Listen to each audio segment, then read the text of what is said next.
समुद्र की गहराइयों में छिपे हुए प्राचीन शहर, तो कभी रेगिस्तान में बने हुए विशाल चित्र जो सिर्फ आसमान से दिखाई देते हैं, तो कभी ऐसे पत्थर जो हजारों साल पुराने होने के बावजूद परफेक्ट गोलाकार हैं, तो कभी ऐसी किताबें जिनकी भाषा कोई समझ ही नहीं पाया।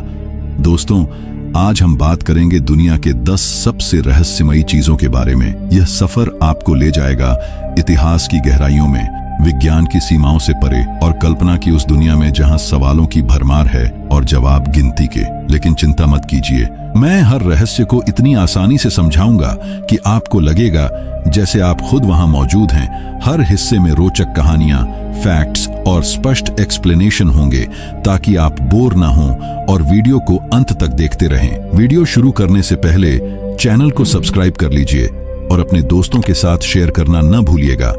चलिए शुरू करते हैं दुनिया के 10 सबसे रहस्यमयी चीजों के इस एडवेंचर को।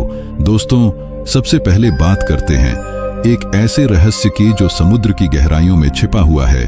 क्या आप कल्पना कर सकते हैं कि जापान के पास एक पूरा शहर समुद्र के अंदर दफन है, और वो भी ऐसा शहर जो शायद इंसानों ने नहीं बनाया। जी हां, मैं बात कर रहा हूं योनागुनी मॉन्यूमेंट की।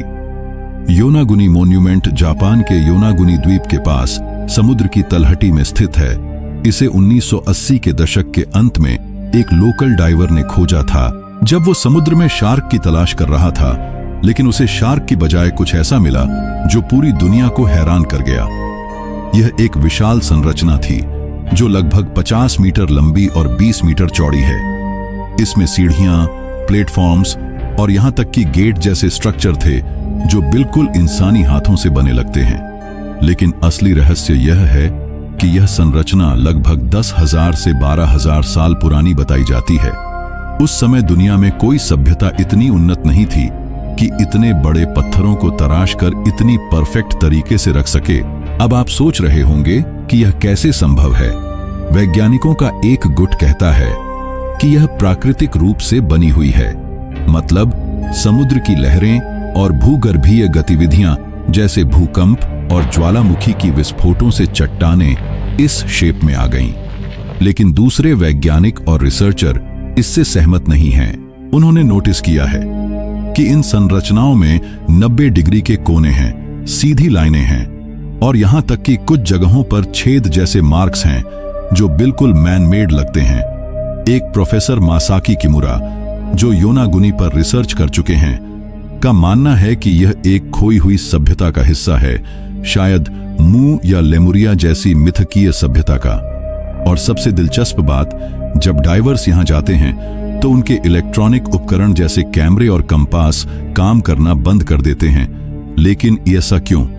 क्या यहां कोई मैग्नेटिक फील्ड है या कोई अज्ञात ऊर्जा? दोस्तों, योनागुनी को समझने के लिए कल्पना कीजिए कि आप खुद समुद्र में उतर रहे हैं, पानी की ठंडक महसूस हो रही है और अचानक आपके सामने एक प्राचीन शहर उभरता है। क्या यह एलियंस का काम था या कोई प्राचीन सभ्यता जो समुद्र में डूब गई? अभी तक कोई ठोस जवाब नहीं मिला है, लेकिन यह रहस्य आपको सोचने पर मजबूर कर देगा कि हमारी दुनिया कितनी अनजानी है। अगर आपने कभी अटलांटिस की कहानी सुनी है तो योनागुनी उसकी तरह ही लगता है, एक खोया हुआ शहर जो हमें अपने अतीत के बारे में बताने की कोशिश कर रहा है। चलिए अब अगले रहस्य की तरफ बढ़ते हैं। अब बात करते हैं पेरू के नाजका लाइन्स की। क्या आपने कभी सोचा है कि रेगिस्तान में इतने बड़े चित्र कैसे बन सकते हैं जो सिर्फ आसमान से दिखाई दें? ये है नाजका लाइन्स।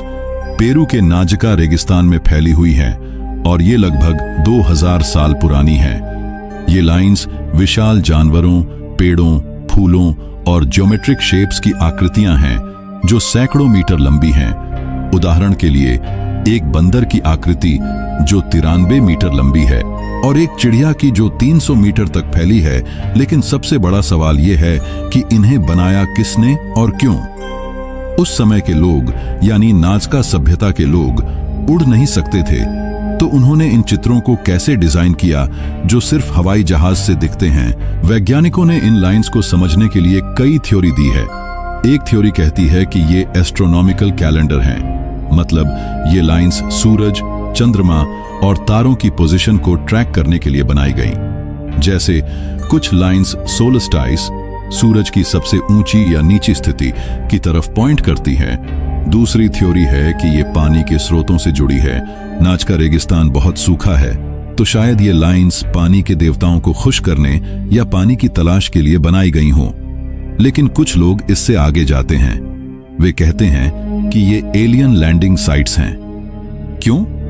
क्योंकि 1960 के दशक में एरिक वॉन डैनिकन नाम के एक लेखक ने किताब लिखी चैरियट्स ऑफ द गॉड्स, जिसमें उन्होंने कहा कि प्राचीन सभ्यताओं को एलियंस ने मदद की। और नाजका लाइंस को देखकर लगता है जैसे कोई स्पेसशिप के लिए रनवे हों। अब आसान भाषा में समझिए। कल्पना कीजिए, आप रेगिस्तान में हैं, गर्म रेत पर चल रहे हैं और अचानक आप देखते हैं कि जमीन पर लाइंस बनी हैं जो इतनी सीधी हैं कि लगता है लेजर से बनाई गईं। इन्हें बनाने के लिए लोग रेत को हटाते थे और नीचे की काली मिट्टी उजागर होती थी जो कंट्रास्ट क्रिएट करती है। लेकिन इतनी परफेक्शन कैसे? आज भी ड्रोन से इनकी तस्वीरें ली जाती हैं और वैज्ञानिक स्टडी करते हैं। अगर आप गूगल अर्थ पर देखें तो खुद महसूस करेंगे कि ये कितने अद्भुत हैं। यह रहस्य हमें बताता है कि हमारे पूर्वज कितने स्मार्ट थे और शायद हम अभी भी उनके ज्ञान को पूरी तरह समझ नहीं पाए हैं। क्या ये एलियंस का संदेश है या सिर्फ कला? सोचिए और वीडियो आगे देखते रहिए, क्योंकि अगला रहस्य और भी रोमांचक है। अगला रहस्य है स्टोनहेंज का। इंग्लैंड के सैलिसबरी प्लेन में खड़ा स्टोनहेंज दुनिया के सबसे प्रसिद्ध प्राचीन स्मारकों में से एक है। ये लगभग 5000 साल पुराना है और इसमें विशाल पत्थरों का एक सर्कल है। हर पत्थर का वजन 25 टन तक है और ये वेल्स से 240 किलोमीटर दूर से लाए गए थे। अब सोचिए, उस समय न ट्रक थे न क्रेन, तो इतने भारी पत्थरों को कैसे उठाया और इतनी परफेक्ट तरीके से रखा गया। स्टोनहेंज का डिजाइन ऐसा है कि सूरज की किरणें समर सोलस्टाइस पर ठीक उसके सेंटर से गुजरती हैं। मतलब ये एक प्राचीन कैलेंडर या ऑब्जर्वेटरी हो सकता है। वैज्ञानिकों का मानना है कि इसे न्यू स्टोन एज के लोगों ने बनाया। जो खेती और एस्ट्रोनॉमी में माहिर थे, उन्होंने लकड़ी के रोलर्स और रस्सियों से पत्थरों को खींचा होगा। लेकिन कुछ थ्योरी कहती हैं कि यह हीलिंग साइट थी, जहां लोग बीमारियों का इलाज करवाने आते थे, या शायद दफनाने की जगह, क्योंकि आसपास कई कब्रें मिली हैं। लेकिन रहस्यमयी हिस्सा यह है कि इसका पूरा उद्देश्य क्या था। कुछ लोग कहते हैं कि यह मर्लिन जैसे जादूगरों का काम था या एलियंस ने मदद की। 2008 में एक रिसर्च में पता चला कि स्टोनहेंज के पत्थरों में एक विशेष ध्वनि गुण है। अगर आप वहां ड्रम बजाएं तो इको ऐसा होता है जैसे कोई रॉक कॉन्सर्ट हो। आसान एक्सप्लेनेशन के लिए कल्पना कीजिए, आप स्टोनहेंज के बीच में खड़े हैं, सूरज उग रहा है और किरणें पत्थरों से गुजरकर आपको छू रही हैं। यह न सिर्फ एक स्मारक है, बल्कि एक जीवंत इतिहास है जो हमें बताता है कि प्राचीन लोग ब्रह्मांड से कितने जुड़े हुए थे। आज भी हर साल हजारों लोग यहां आते हैं, खासकर सोलस्टाइस पर, और इसकी ऊर्जा महसूस करते हैं। क्या यह समय यात्रा का पोर्टल है या सिर्फ एक कैलेंडर? यह रहस्य आपको रातों की नींद हराम कर सकता है। लेकिन चलिए अगले पर जाते हैं। चौथा रहस्य है वॉयनिच मैन्युस्क्रिप्ट का। यह एक किताब है जिसकी भाषा आज तक कोई नहीं पढ़ पाया। यह 15वीं सदी की है और इसमें 240 पेज हैं। किताब में अजीब से चित्र हैं, ऐसी पौधे जो इस दुनिया में नहीं मिलते, और एक स्क्रिप्ट जो किसी झांत भाषा से नहीं मिलती।